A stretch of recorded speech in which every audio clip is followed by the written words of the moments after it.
So welcome everybody.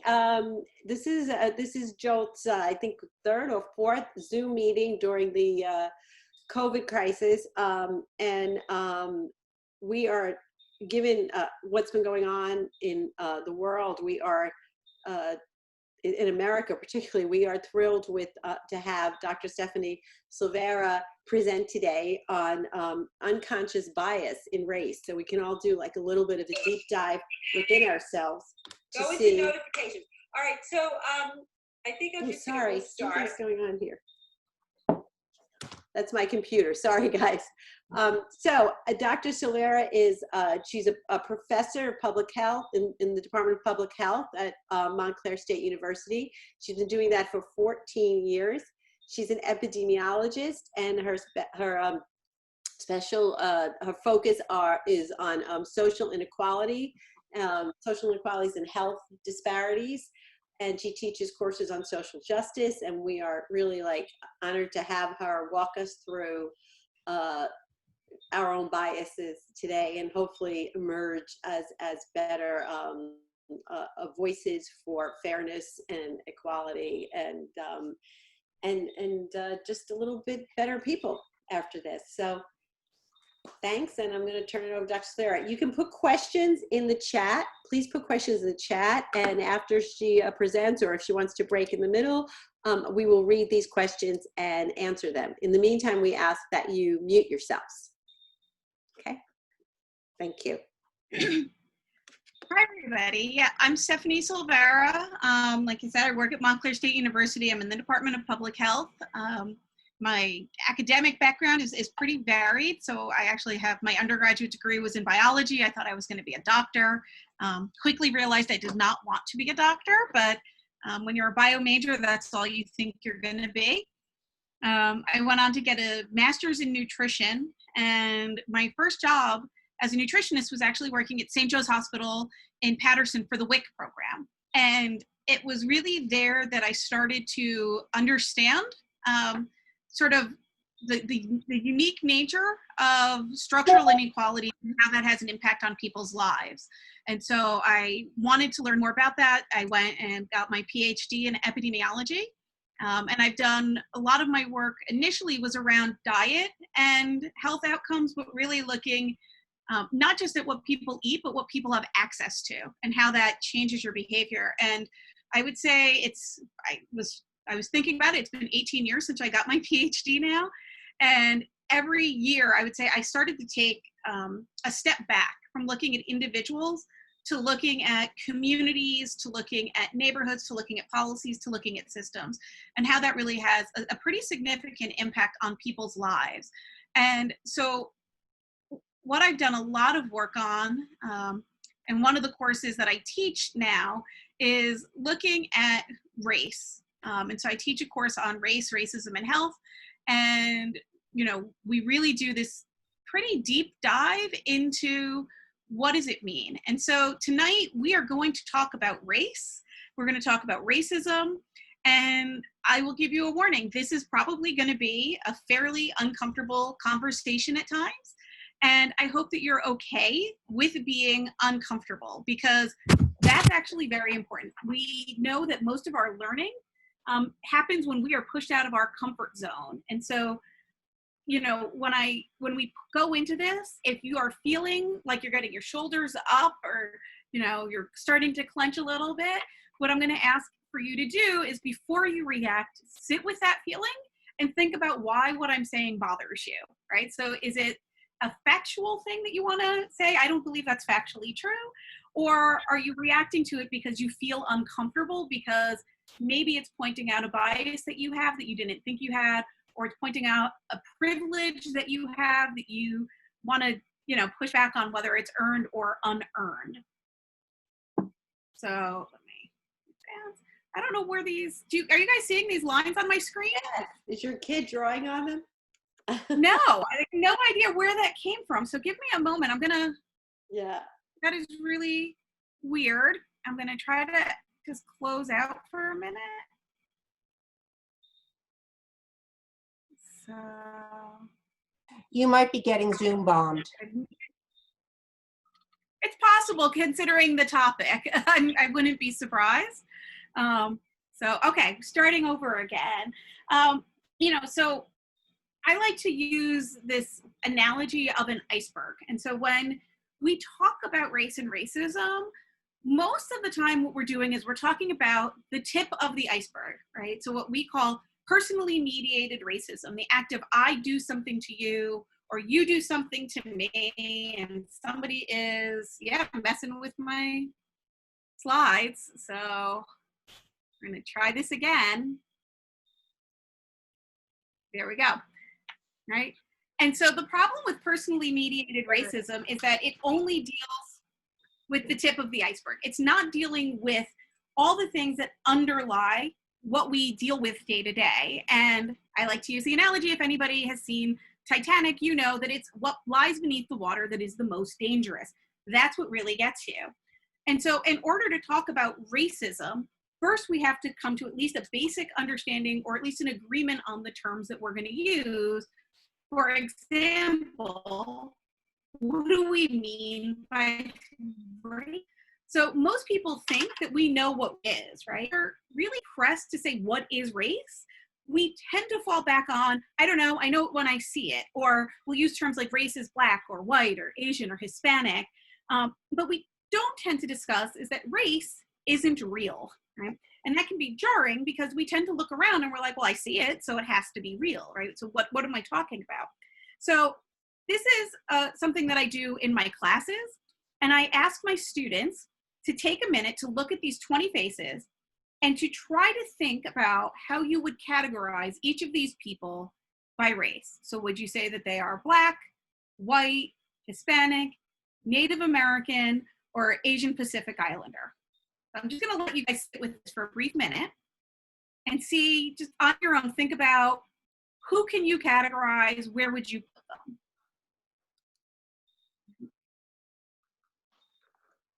So there are a few that I have found that people stand out in my classes and they go, oh, I know what that person is. So one of the most common ones is number 10 over here. People are like, number 10, so what do you think? Definitely African-American, right?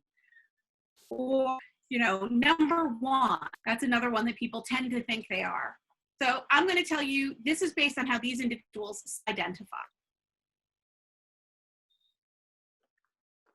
And somebody who's on the Zoom is actually also on the screen. So she doesn't get to guess hers. So that's a give me. But when I do this, usually, and I usually give my students about 10 minutes to think about this, there's a gasp. There's a, what? No, I disagree. That's not where they belong. And so what I tell them is, this isn't about where you think they belong. This is where they think they belong, right? And so how people identify versus how they are identified might differ, because the reality is race is socially constructed. We think we know what it means, but we don't know what it means. And so the reason one of the people is here is because I then ask my class to guess which person on the screen I am related to. I try to change it every few semesters because they tell each other. But I almost always get number 1. People think number 1 is my sister. I've never met number 1. I don't know who she is, don't know. And then jaws drop when I tell them that I'm actually related to number 4 down at the bottom corner. And everyone's like, no. And I was like, yes, that's my mom, right? So if you think you know, you don't know, because what we're doing is we're talking about race as a social construction, right? We think we know what race is, but race as a biological truth doesn't exist. It's not real, right? And it only makes sense in a particular system, right? So I'm sorry, jumping ahead again. I don't know what's going on with my computer, right? And so what we have is this idea of racialization. So how we define, oh my goodness. Sorry, I don't know what's happening with this.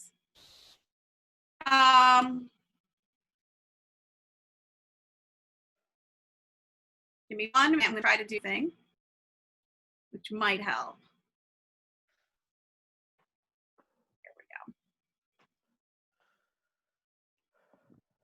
There we go. So race is a social construction.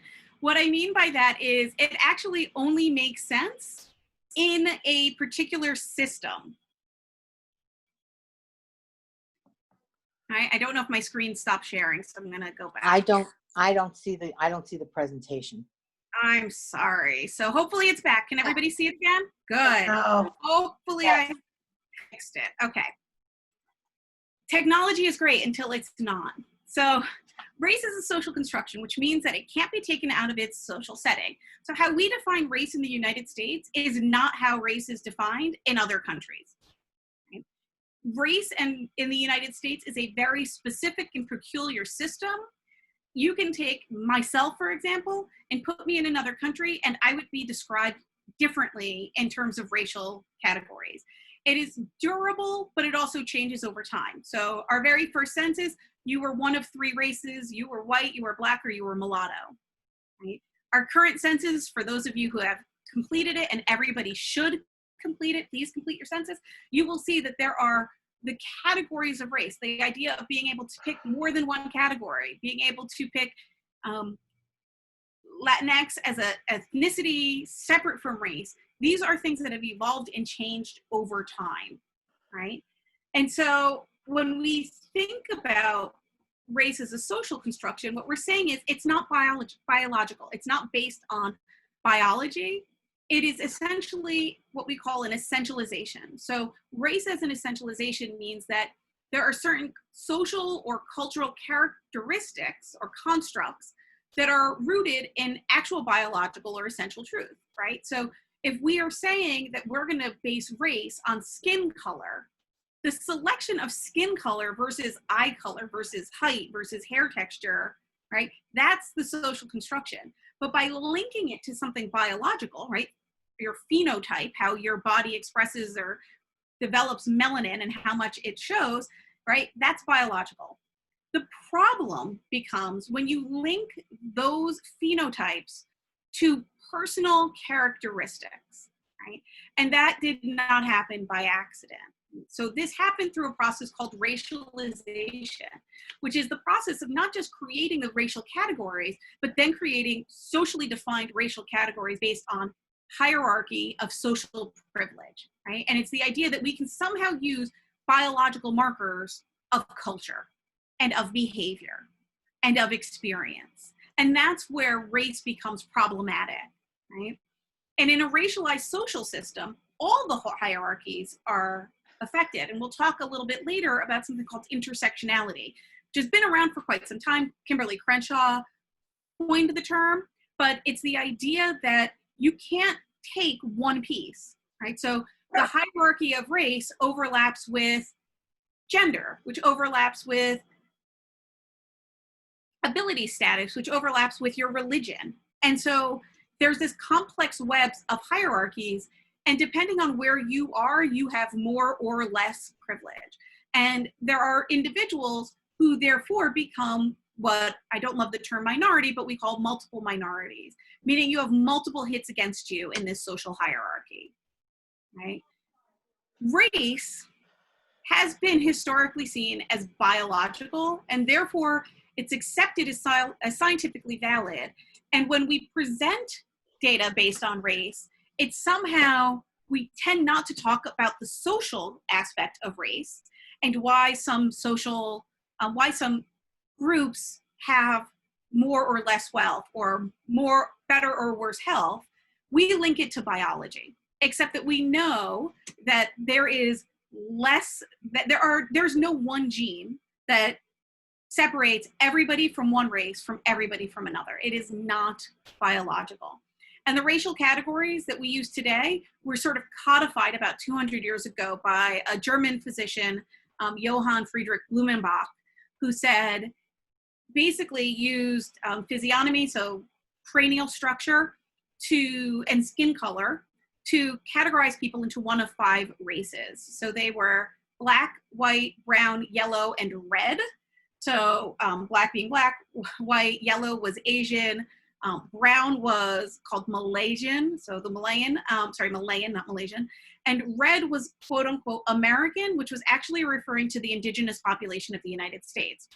Now, that would be problematic enough because it was given this stamp of scientific validity, but he went a step further, and this is where it gets really bad, to say not only were they physiologically different, but that, for example, the creases around the eyes of Asians gave them a propensity towards craftiness, which could be deceitfulness, that the larger brow and more prominent forehead of the Negroid race indicated a closer biological proximity to apes, for example. And so, and men, you know, they were less intelligent, et cetera, versus whites. And so we applied not just biology, but then they attempted to say, this tells you something, not about that individual, but about all of those individuals. And so we got this racialization, and it has really stayed, right? So those physical characteristics really continue to create these racially based social hierarchies in ways that are really damaging today, right? So 200 years ago, and we're still dealing with it, right? I saw just today an individual down in Florida complaining about the so-called looting, and put a picture of one of those drive-through zoo experiences with apes on a car. And, you know, that is rooted in racism. That's rooted in Blumenbach. And that's rooted in the dehumanization of people of color. So when they use terms like they're animals, right? When you describe people as, oh, they're rats in the sewers, thugs, these are all racially coded terms, and they're not accidental. And the problem is, or part of the problem is, since they were rooted in science by physicians and researchers, people held to them as being true, right? The idea, I mean, I grew up thinking that Caucasian was a thing, right? It's Caucasoid, it's a race. It's not, he made it up. So we have to be really aware of that. So race isn't real, but racism is real, right?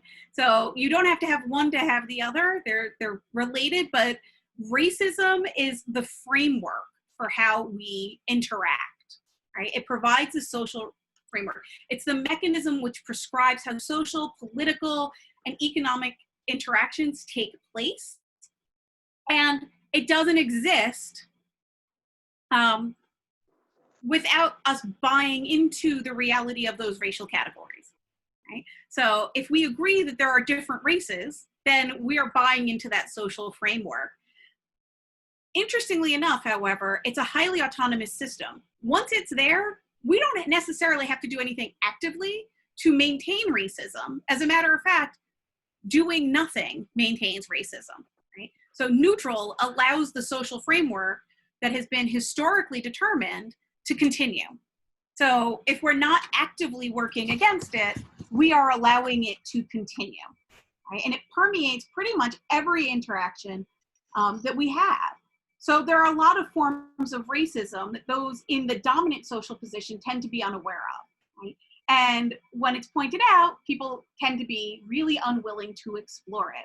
So I think we can all agree, I think everyone here would agree, if you join the white Aryan Nation or if you march with the KKK, that's obviously a racist thing to do. That's bad, right? But what if you refuse to rent an apartment to an African American simply because they're Black? Well, racist. But there are a lot of sort of less overtly racist actions that abound and go unquestioned. So since the civil rights movement, minority disadvantage and are usually seen as stemming from personal failings rather than structural inequalities. With the end of the legal segregation and the passage of the Civil Rights Act and the Voting Rights Act, conversations about race and racism changed. And society tends to see the problems of racism as stemming from individual failings, right? And where racism does exist, it's just, you know, the result of some misinformed individual. It's those people over there, right? And so there's this idea, and this was published in the late 70s, of a culture of poverty that exists in African American and Latinx communities. And that this culture of poverty, it's argued, promotes sexual licentiousness, childbirth out of wedlock, crime, which we can talk about, welfare dependency, high levels of group entitlement. That's a very Reagan-esque thing to say. And there's really a little drive to interrogate the ways in which cultural problems are actually linked to structural inequalities that have resurfaced in the post-civil rights era, right? So racism provides a framework. It's persistent, it's pervasive, it's hegemonic. You don't need to think about it for it to exist. It's there whether you see it or not.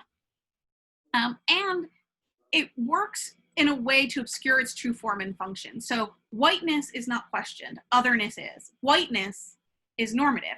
I can apply this to gender, I can apply it to ability status, I can apply it to gender identity or sexual orientation, right? Whoever is in the normative position, everything else is other to that. And that's what we get compared to. And there's a few different ways that we can look at that and the impact that it has, right? So going back to that iceberg, the structures that underlie prejudice and prop up inequality are the very issues that are really impacting our overall quality of life, but they're also the ones that are less likely to be addressed. It's the ones we tend not to think about it. And so when we think about these, we need to think about the levels of the isms, right? Any ism that we are dealing with. So we need to think about those structural inequalities, right? Those are harder to eliminate, but policies and interventions that only address the tip of the iceberg do little to change the base. And so those resulting inequalities remain intact, but are less detectable because the tip is smaller, right? The top is smaller. And so we need to think about the inequitable allocation of power and resources. These are goods, services, societal attention, and that manifests in unequal social, economic, and environmental conditions. And so, I've been having a lot of conversations about this. What language do we want to use in dealing with the criminal justice system? Is defund the right word? But we make decisions every single day about who gets funded and what programs get funded. Education gets defunded all the time.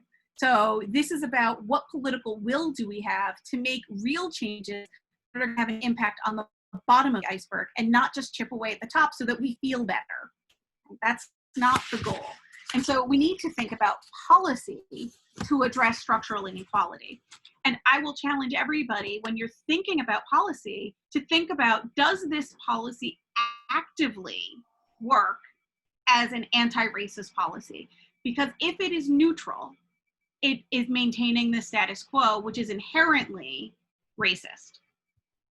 I know that makes people uncomfortable. It is true. And so, I want to talk a little bit about institutionalized racism and housing and education and income, and I'll touch a little bit on the criminal justice system as well. But as a lot of you may know, it was not that long ago when it was still legal to discriminate against people based on the color of their skin in housing and education and employment. I am actually part of the very first generation where that was born where that was not true, at least legally. I think I'm going to go up to bed. So I'm only 45 years old. So it was only 52 years ago that it was still legal to deny somebody housing based on the color of their skin. It was legal to deny someone a job because of the color of their skin. Children could be discriminated against in school based on the color of their skin. And so when we think about these structural inequalities, we're thinking about macro level systems, right? Social forces, institutions, ideologies, and processes that interact with one another to generate and reinforce inequalities between different groups, right? And so the term structural inequality emphasizes that the most influential socioeconomic levels at which isms impact health inequities or health inequalities. And so when we think about it, if the structure is there, they don't really require a lot of action or intent by individuals. They're fundamental causes. And they're constantly reconstituting and reinforcing the conditions necessary to ensure that they're perpetuated, right? So you don't actually have to do a whole lot, but they work to protect the status quo. And so when we think about this, when we think about how this manifests, one of the ways is in housing, right? And so when we think about those structural inequalities and how they manifest, we need to think about the idea that there has been significant segregation in housing, which has impacted segregation in schools, right? And so interpersonal, institutional, and systemic biases and policies in practice include the sorting of people into either resource-rich or resource-poor neighborhoods, which impacts education. And education itself is a key determinant of our health. And it's been done largely on the basis of race, religion, and socioeconomic status, right? So the US history has been shaped really largely by our past history of slavery, but also the Indian Removal Act, the lack of rights for women, Jim Crow segregation, periods of nativist restrictions on immigration and mass deportation. We have a history of eugenics, immigration, the internment of Japanese Americans, Chinese Exclusion Act and policies, and the criminalization, for example, of homosexual acts and more. People of color and women have been barred from many occupations historically. They weren't allowed to vote. You weren't allowed to serve on juries, which has a huge impact on the criminal justice system and those outcomes, inability to run for office. And people with disabilities have suffered from widespread discrimination, institutionalization, and social exclusion. And now think about what happens if you fall into one or more of those groups. In the post-World War era of the United States, there was a shift in housing away from cities and into the burgeoning suburbs, right? These growing suburbs. However, migration out of the cities was not equitable and was not sorted. The way it was sorted was not on accident. As a matter of fact, there was a code that stated that realtors could not, and I'm going to read it because I want to get it right. This is a quote. Could not introduce members of any race or nationality, any individual whose presence will clearly be detrimental to the property values in the neighborhood. And where that code was not enough, the realtor code was not enough to preserve the whiteness of certain neighborhoods, things like covenants, which were language which was written into the deeds of house saying that you could not resell your home to a person of color or somebody of the Jewish faith most commonly, were used, mob violence was used, and redlining. So this is a red line map from 1950s of Bergen County. So you can see not everywhere was had a large population, but at this time, the Federal Housing Authority, FHA, was the main source of mortgages. And they recommended, and even in some cases required, those covenants that restricted the resale, but they also coded the neighborhoods as either blue or green, which was either desirable and up and coming, yellow, which was a neighborhood that might be in decline, or red, saying this is definitely in decline and we're not going to give mortgages to people who live in that area. Not that we won't give mortgages for you to buy a home in those areas, but if you currently live in that neighborhood, you could not get a mortgage to move out of that neighborhood. And what you see is very often these red line maps were determined, or the quality of those neighborhoods were determined based on the racial and ethnic composition. So I pulled up Ridgewood, New Jersey, because this is Ridgewood Jolt, and you can see that at the time of the red line maps, on every single district, right, all of these different various squares, it's noted that even in the worst of those districts, it's okay because Jews were excluded in all of Ridgewood. So if you were somebody who identified as Jewish, if you were of the Jewish faith, you were barred from home ownership in Ridgewood at that time. So this is actually this area that's highlighted in yellow. So it's saying, you know, it's developed, there's some older homes, you know, we not sure which direction it's going to go in, but don't worry, at least we know there won't be Jewish people here. In this other neighborhood, this is red, and it was saying that it was threatened by Negro invasion, right? So this was a negative area. This is redlined. You could not get a mortgage if you lived in that area because there were too many Black people living there. Right? This is Essex County. I tend to use that when I teach because Montclair is there. And what you will see is that this is the red line map of the 1950s. Again, the areas that were considered the best, desirable, declining, and hazardous. And this is a map of Black versus white population in Essex County as of last year. And so you can see not much has changed. You can overlay the red line maps from 70 years ago and for the most part predict who's going to live in those neighborhoods because of who has access to home ownership in those different places. Right? This is, it's now a little bit older, it's 5 years, but this is a census map. So Black is blue, right? Hispanic, Asian, other. And what you can see is that we live in a highly segregated population. This is in the North, right? So we like to think of segregation and racism, that's a problem of the South. We don't have that up here, but there's Patterson, there's Montclair, there's East Orange. They're all within a mile of one another, but they're very, very different racial groupings, and that's not accidental. That has everything to do with those red line maps and access to wealth. Manhattan has become more and more white over the years. At one point, every single school district in Manhattan was considered an apartheid district because of how segregated those schools were. We're seeing gentrification and dividing lines in Brooklyn as well, where the Black and Hispanic populations are being pushed in one direction, and the more quote unquote desirable neighborhoods are becoming increasingly gentrified.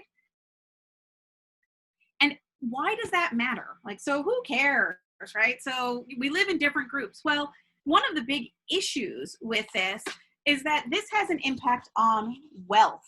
So if you look at Black versus white wealth, we see significant disparities.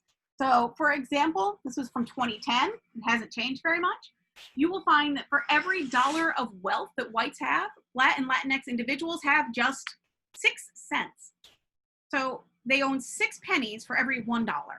And that's based on wealth, because wealth is not income, right? If you exclude home ownership, that brings that $6, 6 pennies down to 1.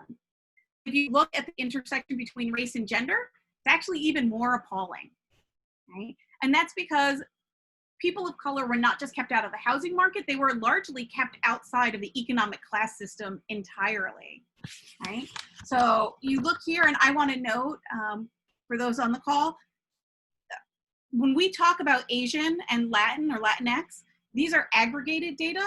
If you look just at Asian population, that's driven really largely by the large number of Japanese and Chinese Americans in the country. But if you look at California, for example, which has the most diverse population of any state, and you look at those individuals from Cambodia, Laos, and other Southeast Asian countries, you would see a much more significant differences if we laid them out, but we aggregate them together. So a lot of those differences get sort of glossed over, and we tend not to talk about that. And this is 2019. We talk about Equal Pay Day. I saw a lot of people who likely identify as women on the Zoom. Equal Pay Day last year was on April 2nd overall. But if you were an Indigenous woman or Native American woman, your Equal Pay Day didn't come until almost the end of September. If you were a Latina, Equal Pay Day didn't come until almost the end of November, right? So this is compared to white non-Hispanic men. And so there's some really significant disparities. And if you have less access to equal pay, right, it's also that much harder to build your wealth because you're living from paycheck to paycheck, and you don't have any equity in a home because you've been largely kept out of the housing market historically, right? If we look at the racial divide over 3 decades, you will see that while wealth, sadly for everybody, has gone down, it's not true when you break it down by race. So white wealth has actually increased by about $30,000 a year, while Black wealth has declined. It's gone down in 30 years. Things have not gotten dramatically better with the policies that we've had in place. This graph shows the number of individuals who have zero wealth. So that means they have no net assets at all. So they are literally a paycheck away, one COVID away from disaster, right? Overall, the share of the population that has zero wealth has gone up, and that is very inequitable, right? So some groups have gone way, way, way up. The 1%, the top 10% have gained quite a bit of wealth.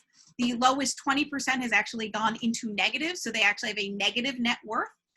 So that means they have more debt than they have income. But when you look at this, not only has it gone up, but it's, you know, the percentage of Black Americans, African Americans that have zero wealth is twice as much of that as whites. And Latinos have high rates of a lack of wealth at all as well.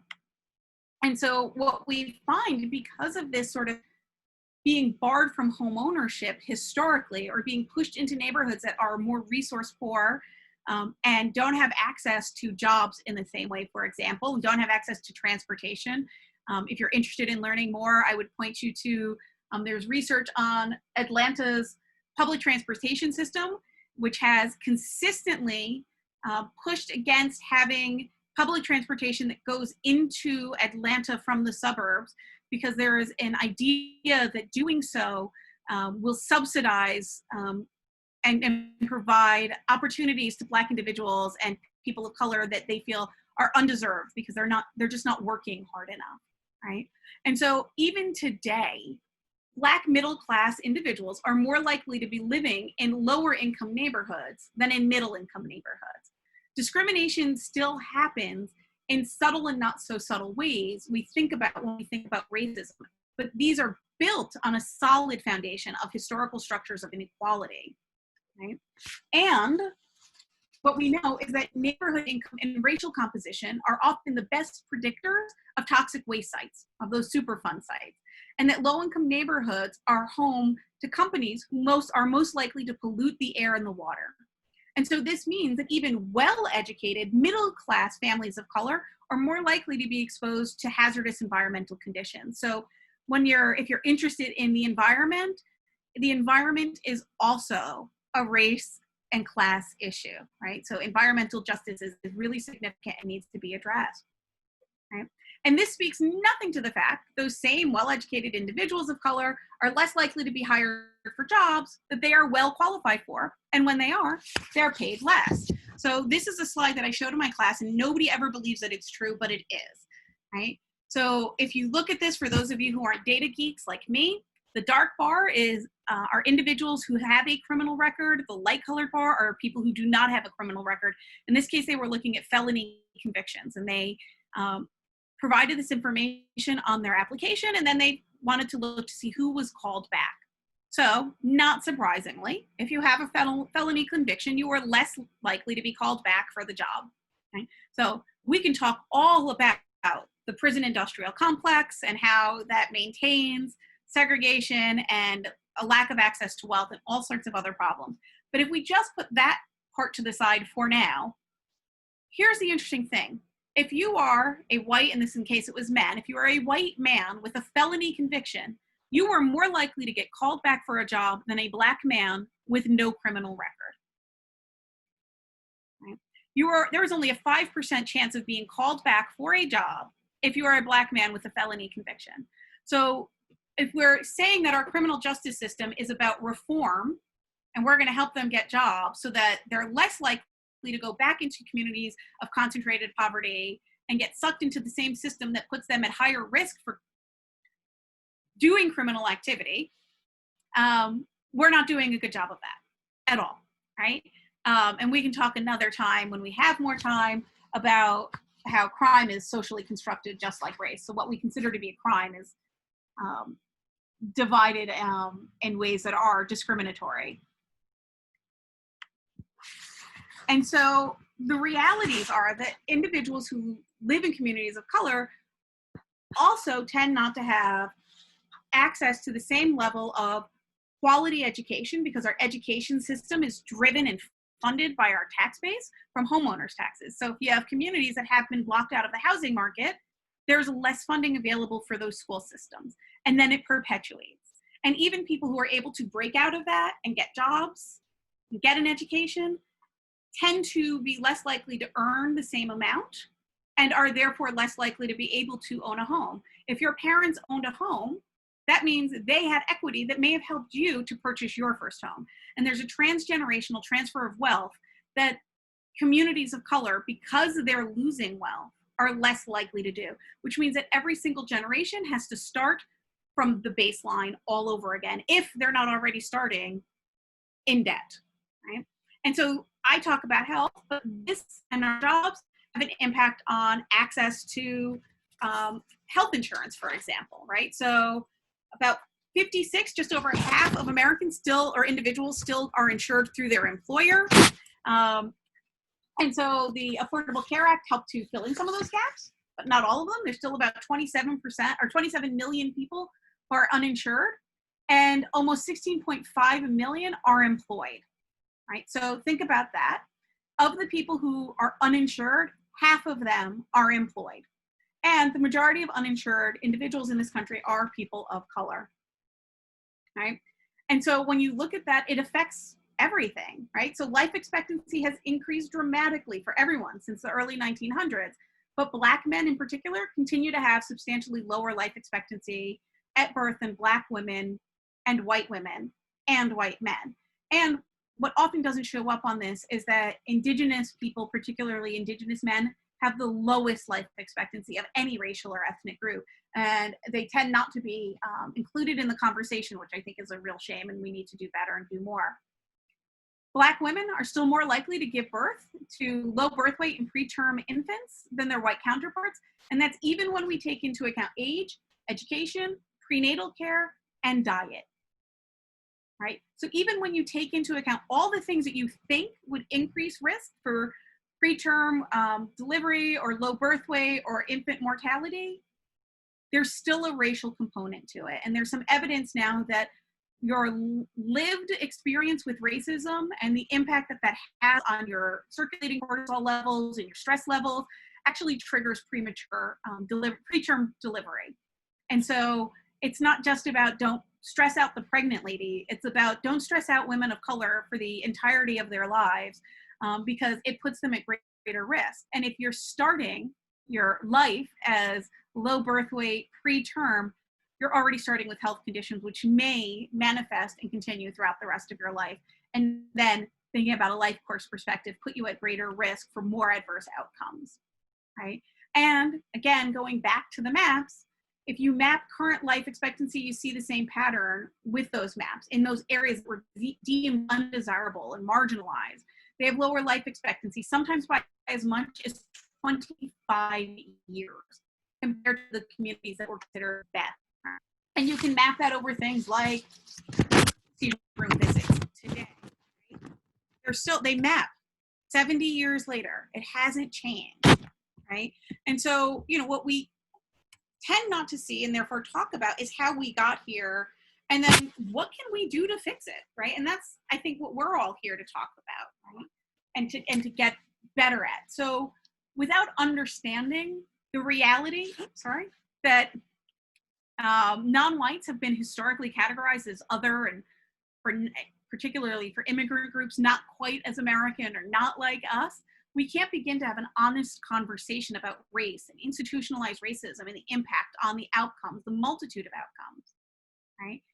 Whiteness has historically been the foundation upon which membership in the US society has been based. If you're outside of that classification, you're outside of the system, you are unseen, right? If we can talk about immigration policy and how immigration policy has historically favored white immigrants versus immigrants of color. And for the immigrants of color, it has been very, very selective in particular, right?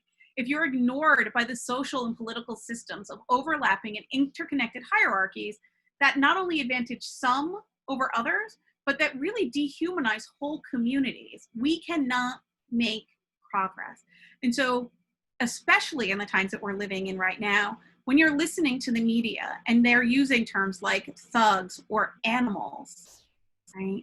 Think about what that is doing. It is dehumanizing people. It is taking away their humanity. And when you take away someone's humanity, it's that much easier to see them as less than, or not important, or not valued, right? And so to get into some of the work that we all have to do, and I say we all, I include myself, it's a journey, it is not an end point. We need to think about some of the words that we use and some of the ideas and how they're different, right? So, what are stereotypes? Well, stereotypes are basically an exaggerated belief, an image, or a distortion about a person or a group. And it allows for little or no individual difference or social variation, right? Stereotypes tend to be based on mass media, on maybe reputations that are passed down from our parents or peers or other people in society. But stereotypes can be positive or negative. And I don't mean that as good or bad, but I mean, think about the model minority for Asians, right? That's a positive stereotype. We're saying they're great. We want more people like them. But what is the negative impact of that? One, it classifies all Asians as really good at math. Well, what happens to the Asians that aren't good at math? What happens to the individuals that want to do something very, very different that aren't part of that stereotype, right? How does that limit or impair them? Or what happens if you're a nation that's really bad at math, right? So what does that do to your own psyche, and how does that happen? The other thing is, by having a model minority, it pits one population of color against another. And it's, well, they made it, why can't you? Again, that's your failing. That's your community that has failed you, and that you are failing it. Okay? Prejudice. Prejudice is just an opinion, okay? It can be, it's a prejudgment, it's an attitude, it can be about a group, about an individual in a group. Again, it can be positive, but we tend to use it in the more negative connotation, right? They're usually accompanied by things like ignorance, fear, and hatred. Okay, let me get that up there. Prejudices are by complex psychological processes that begin with attachment to a close circle of acquaintances or an in-group, which often starts with our family, right? So prejudice is often aimed at an out-group, right? You tend not to, there is some internalized racism. You can have a prejudice about your in-group, but they're not as negative as they are about the out-group, right? So it's those people, right? Again, we prejudge everything. That's how we function in the world. We can't know everything about everything. So an example that I give is that my daughter refuses to eat green apples because she thinks she had one very sour green apple. She thinks all green apples are sour, right? So that's a prejudice against those green apples. It doesn't have a negative impact on apples, right? So that's a way of us thinking and learning. Discrimination is the behavior, right? So prejudice is an idea, discrimination is a behavior, and it treats people unequally because of their group membership or group affiliation. So discriminatory behavior, which can range from microaggressions and slights to out and out hate crimes, often begin with negative stereotypes and prejudices, right? So those are the foundation for discrimination. And then we get to bias. So what is a bias, right? So bias are these implicit association, which are often unconscious, uncontrollable, or irrational, that influence our judgments and our actions, right? And so this is the part that I think is really interesting about the book. And so if you have the opportunity to get the book, you can get it on Amazon, depending on who you buy it from, anywhere from about $1 to $10. And it's a short workbook that helps you work through and think about what are your biases. Because once learned, stereotypes and prejudices resist change. Once we have those, it's really, really hard to let them go, even when evidence fails to support them or points to the contrary.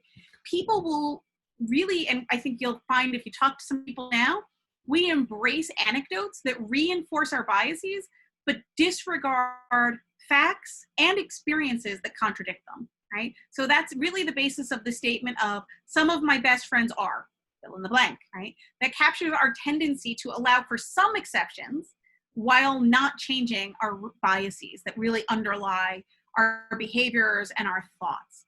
Mass media routinely take advantage of stereotypes as a shorthand to paint a mood, a scene, or a character, right? So the elderly are routinely portrayed as frail, forgetful. Younger people are seen as vibrant and able, right? Stereotypes also can be conveyed by omission in popular culture. So when, for example, a TV show presents an all-white world, psychologists theorize that bias conveyed by the media helps explain why children adopt hidden prejudices even when their family environments explicitly oppose them. Right? So this is what I was saying before, which is we are steeped in this society. So even if you are actively working against it, unless you're actively having those conversations with your children, they're being steeped in it. And you might find them saying things that make you cringe and thinking, how did they get there? Well, I would never have said such a thing. And there's now somebody had asked earlier if there's going to be resources. Ibram Kendi, who is one of my favorite authors, I've been recommending him a lot lately. He wrote a book, How to Be Anti-Racist. He actually has a book called Anti-Racist Baby, and it's about talking to your kids about anti-racism works. Some other things about our hidden biases is that studies show that people can actually be actively and vocally committed to equality and egalitarianism. I've been talking a lot today, sorry. And deliberately work to behave without prejudices, but still hold hidden negative prejudices and stereotypes, right? And so there's been a lot of work, and it's been growing on how can we sort of dig deep and understand those and reveal themselves in the action so that we know what we're doing. Because if we put our biases as something that we are consciously thinking of, right, it allows us to address them. But here's the interesting thing, and I think this really does tie into the criminal justice conversations that we're having, which is, even if you're actively working against them, when you are under stress, when you're distracted, when you're competitive, those biases come out.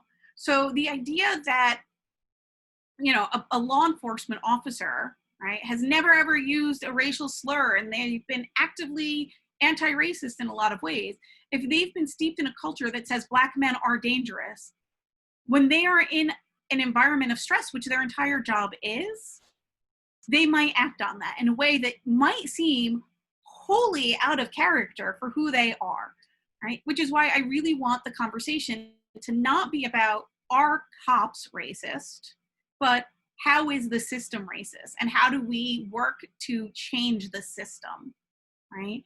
And so thinking about that and thinking about those life or death decisions, how can we work in a way that undermines that and allows for people to have better access to their health? Right. And one last thing that I want to talk about, I've mentioned it before, is intersectionality. So Kimberly Crenshaw, another book that you might want to read. She's done a few TED Talks that talk about this far better than I ever will be able to. But intersectionality is a way of thinking about how these factors intersect. So if you are a woman and if you're a Black woman, you know, were you not hired because you're Black or a woman? There's really no way of knowing. It's actually all of the above. And so I know I've gone really long. I'm sorry, I talked a lot longer than I had planned to, but one thing I just want to have you all think about when you're thinking about your work with biases and unconscious bias is people tend to get very, very uncomfortable with the word privilege, right? They don't like it.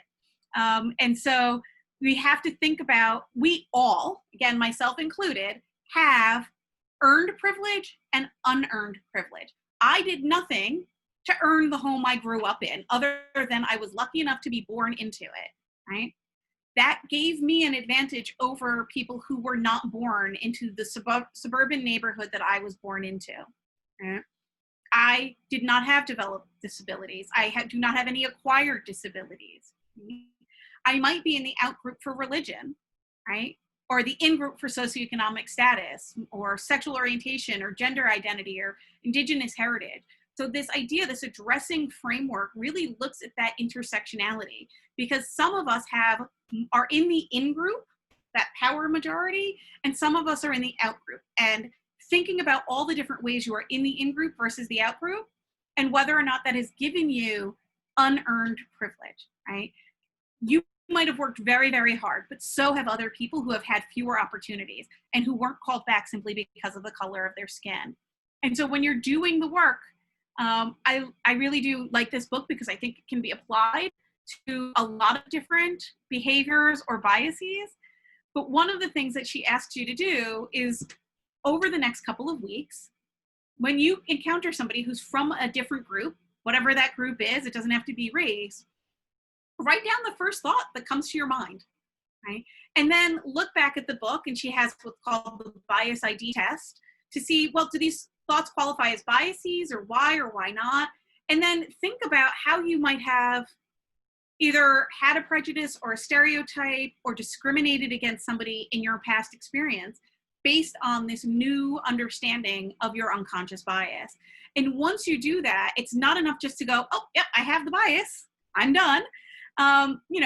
Think about it. Identify and maybe select a bias that you're aware of. List people that conform to that belief and then people who don't. Think about, if you were a member of that group, like, how might you act? Why might you act that way? Have you ever been in a similar situation? How did you feel? How did you react to those feelings? So the idea of people burning things, right? It's if you've never been significantly oppressed or marginalized, that seems like completely irrational behavior. But for somebody who has been marginalized, who is fearful of dying every single day from multiple different assaults and impacts, maybe that is the most logical way of reacting, right? To really stop and listen and think and understand and do the work, right? Because we might think that we value inclusion, and we think, human equality is a norm, and that those are the messages. And I want to give people a fair chance. But now that you've identified the biases that you hold, how do those values fit with those biases? And then what are you going to do about it? So my just takeaway message, please do not ask Black, Indigenous, people of color to teach you, right? Do the work. There's so much out there right now. The New York Times nonfiction bestseller list is almost exclusively books about race and racism. I would say I think 9 out of the 10 are written by people of color. So they've done the work, do that. If you are in organizations, try to center those voices. Listen to what they need. Don't find the common thread, because the common thread is going to exclude those individuals. Don't respond defensively, right? If you're uncomfortable, sit with it. If you're on social media, before you respond, right? How is that call for equity threatening you? Why is it threatening you, right? Do the work, start with the reading, don't just end there, right? We don't want to just chip away. We want to look at the policies, and then be actively anti-racist. If you are neutral, you are not anti-racist. So I had somebody yell at me on Facebook because I said, well, you're either anti-racist or not. And they said, you're calling me racist. And I said, no, I said, or not. If your thought is that if you're either anti-racist or racist, that tells me a lot about where your feelings and your thoughts lie and what your perception of anti-racism mean. So I'm really sorry. I know I went very long, but this is what you get when you get a professor to talk to you, because I'm used to having a 2.5-hour class. But I know there were probably a lot of questions. Hi, Stephanie. Hi. That was incredible. There are not a lot of questions. There are a lot of, she is excellent. I could her all night. So if you want, don't worry about the time. You want to keep going. It was amazing. But if you do have questions, please put them in the chat. I did have one, but I don't know if I cut you off. No, not at all. Go ahead. Okay. So a friend of mine wrote his thesis on transcending race. And basically his argument is that, it's race is social construct, skin color is just one feature, and that my DNA might be closer to George Floyd's DNA than it would be to another white person standing next to me. And so he argues that you don't call people Black or white, you don't racialize them. They are the woman with light brown skin, the woman with dark brown skin or whatever. And I found myself kind of very naturally drawn to that, but also at the same time understanding that, race, there's a history of oppression of Black people in this country. And so the identification as Black can have a very, very strong meaning. And it's important to not wash it over because of the oppression that happened over years and years. So I'm just wondering what your thoughts are on that. So, my thoughts are, yes, I agree. Race as a social construct, it's not biological. Skin color is actually far more tied with your proximity to the equator than anything else. So historically, right, the addition of melanin, if you live in tropical climates, had a lot of protective factors, et cetera. But I do agree with you, right? So the issue isn't that we see color, right? However we want to define race or color, right? It's there, it exists. The problem isn't recognizing it, it's making assumptions, and it's about somebody because of the color of their skin, right? So it's the assumptions that go with that. I think it's recognizing that, yes, you know what, people have different lived experiences, and then saying it's neither good nor bad, right? The community you live in is not a good or a bad community. It's your community, right? Whether or not it's a resource rich or a resource poor community has everything to do with politics. It has nothing to do with the people who are there, right? And so it's really thinking about, do we want to be and you hear it all the time. It's well, if we could just stop talking about race, it would go away. Or we had Obama and now racism is gone, except it's not, right? Because a lot of that is saying, not that I don't want to deal with racism, right? I don't want to deal with racism because I don't want to talk about it. I don't like it. It makes me feel icky. And it's not actually doing anything about the base of that part that's under the water of the iceberg. And so the issue really needs to be about recognizing that we all have differences, whether it's racial or ethnic or cultural or religious or ability or who we love or how we identify, and then just saying, okay, and those differences exist. They're neither good nor bad, they're just different. Yeah, thank you. So thank you very much. So Tanvi Trivedi has a question. Tanvi, do you want to unmute yourself and ask it? If not, I'll just read it. Okay. Okay, sorry. I couldn't figure out how to do the mute. Hi, Steph. Hi. I wrote out the whole question, but I just wanted to ask, I'm halfway through that book, White Fragility. Excellent book. Yes. And the author is, I haven't read the whole thing yet, but she talks about oftentimes white progressives tend to actually have the most problem accepting their privilege and issues with this topic.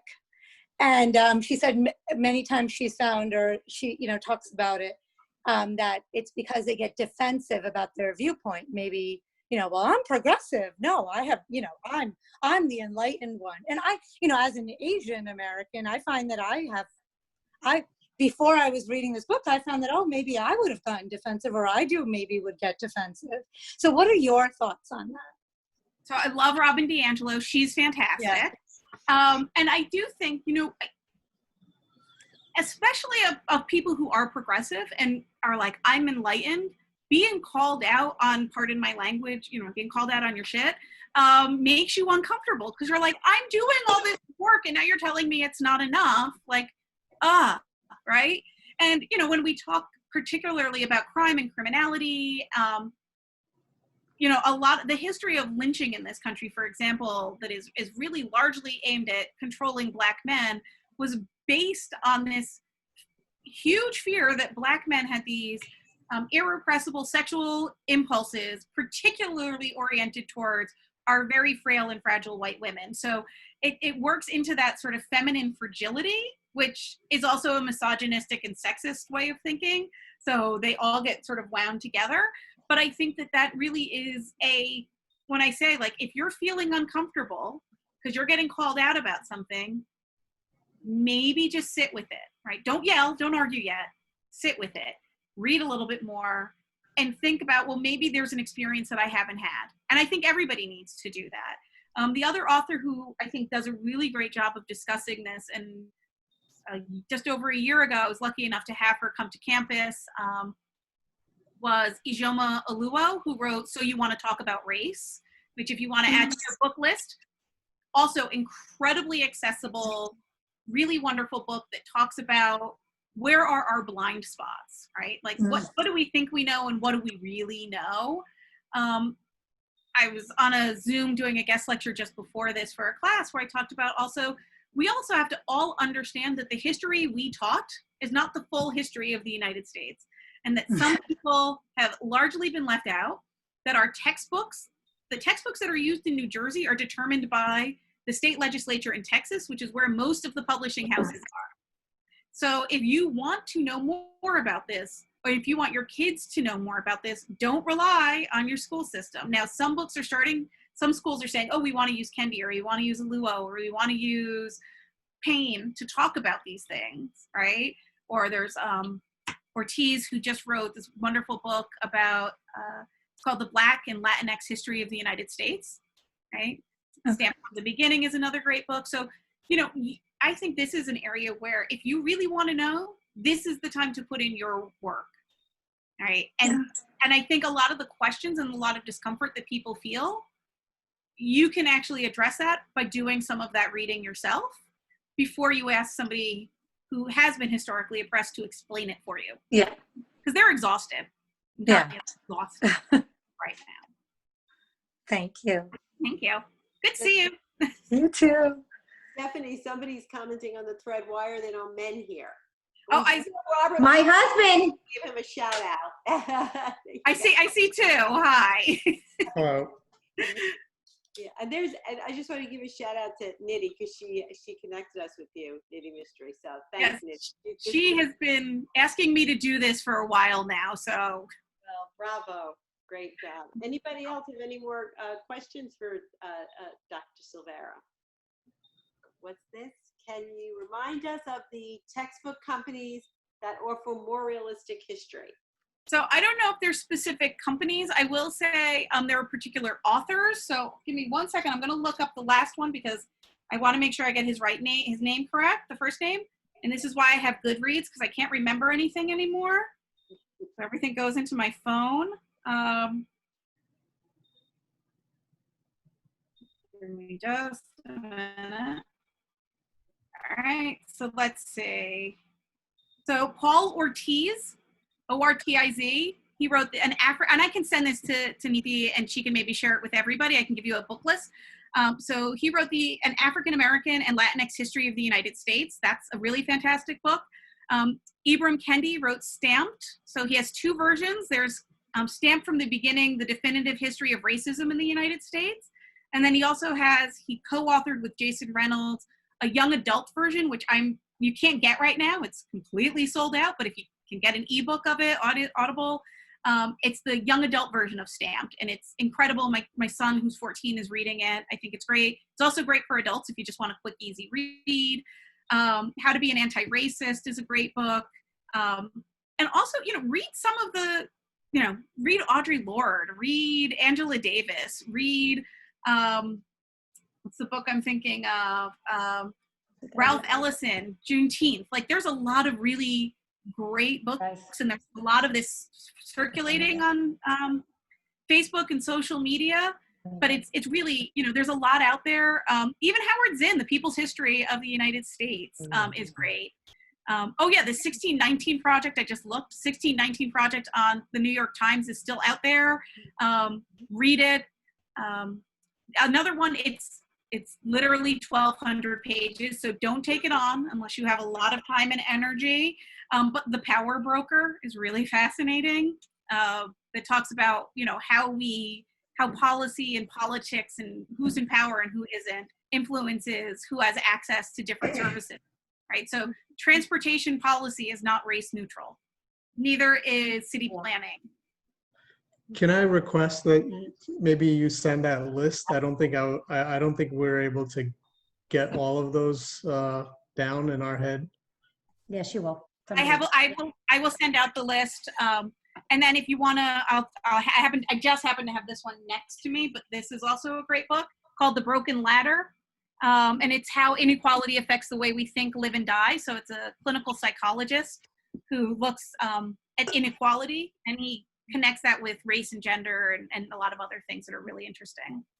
So Steph, there's another question here that I can't see the person's name, but she said her daughter is a teacher in Brooklyn and has devised curriculum to talk to the children about racism, but is having a problem because the teachers themselves are uncomfortable and are resisting.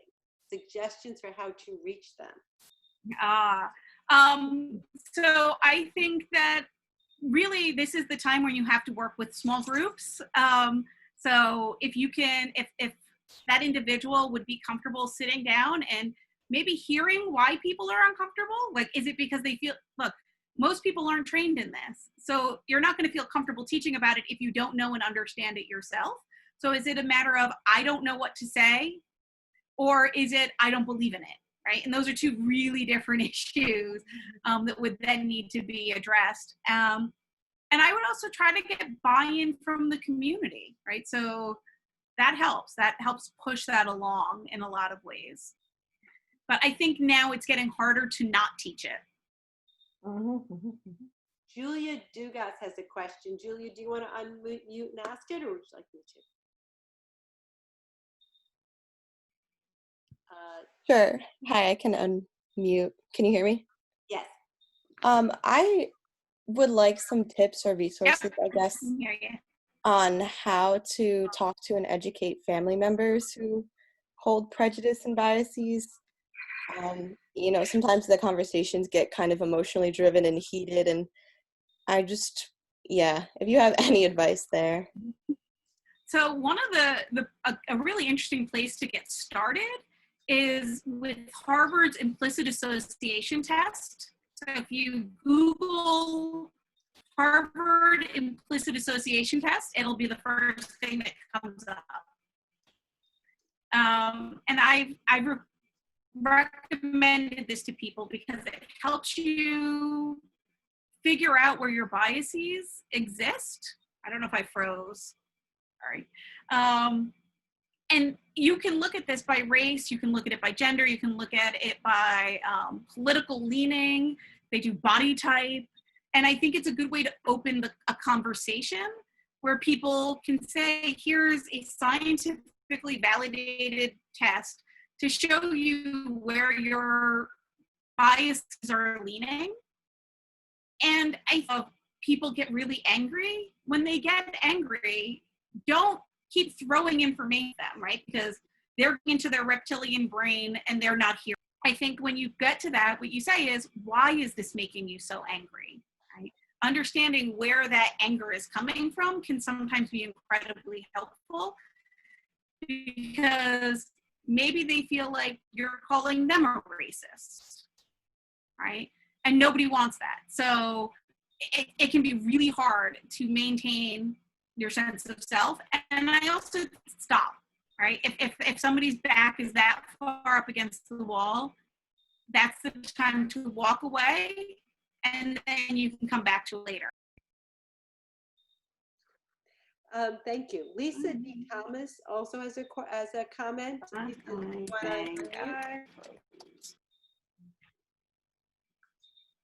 Lisa, did you want to unmute or no? Okay. Well, basically, oh, there she is. Hi. Oh, hi, yeah. No, I was just saying that my experience, and I work in a very impoverished district in the Central Valley of California. And when I've tried to teach about racism, I've actually been written up by district administrators. And they'll talk about non-conforming with the core curriculum, inciting racism myself by teaching about it. It's really interesting. So even though teachers themselves can really want to address a certain topic, they're not always allowed to. Even when it's in the textbook. Absolutely. Go on. Yep. And there are certain areas, for example, in Arizona, where they actually defunded and took away, Chicano studies and Black studies, and this is K-12 and higher education, where certain places get defunded. Right now, there's expectation because of COVID that a lot of education funding will be cut for the fall. And most likely it's those smaller departments, which are usually the ethnic studies departments, that tend to get cut first. And so this is where, again, if it's a school system thing, you need parents showing up to the Board of Education and saying, no, I want this taught, right? So, in New Jersey, sorry, can you guys hear me? A little bit. So in New Jersey, it was just passed that LGBT history has to be taught in the curriculum.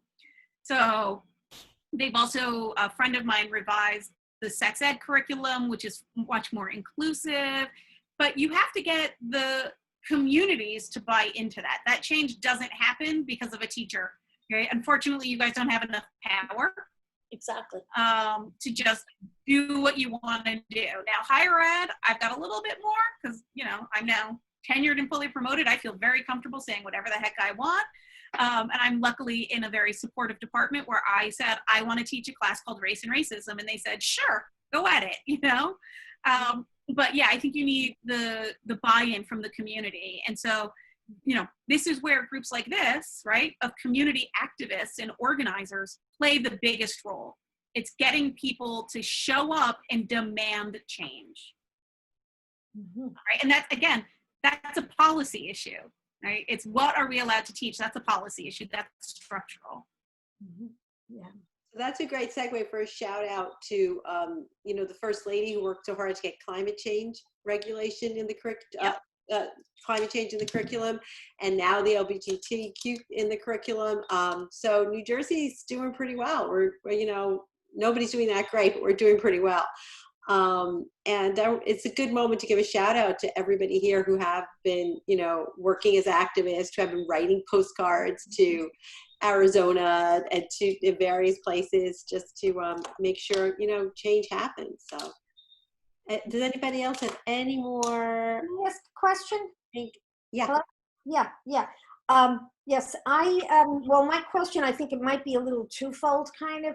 One is that because I have heard, you were talking earlier about, I don't remember exactly what it was, but what I'm going to say is that I have heard people who have, and I've heard Black people say this, that if you don't see my color, you're not seeing me. And I think there's a truth in that there's a big truth in that, because when I look at you and you look at me, the first thing I see is your face, and so I think that that's a reality. So I know when I hear white people that I know say, oh, I don't think about color, and I say, well, be careful about that, because you may not be fully seeing the person if that's a part of who they are, But the other thing is that, and I think that this is connected to the idea of seeing the differences that exist.